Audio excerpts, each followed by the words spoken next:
Hi viewers, এই সেই sonnet আমার সাথে আসছে আলু ক্ষেত দেখতে।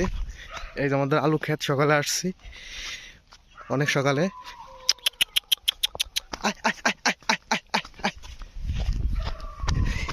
সে প্রথমে আলু ভিতরে দৌড় দিতেছে, তারা এখন আমি কিছু করতে পারতেছি না।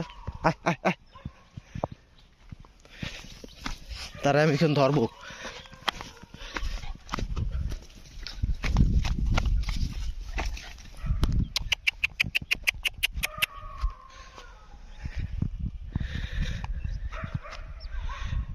এই যে সনেট,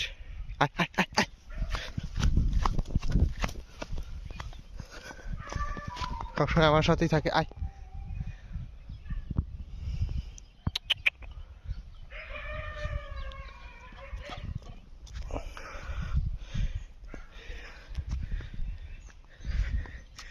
আমাদের আলুর জায়গা, এখানে আলু লাগাইছি আমরা। ওরে নিয়ে আসছি সকালে, যাতে ও দেখতে পায় সব কিছু।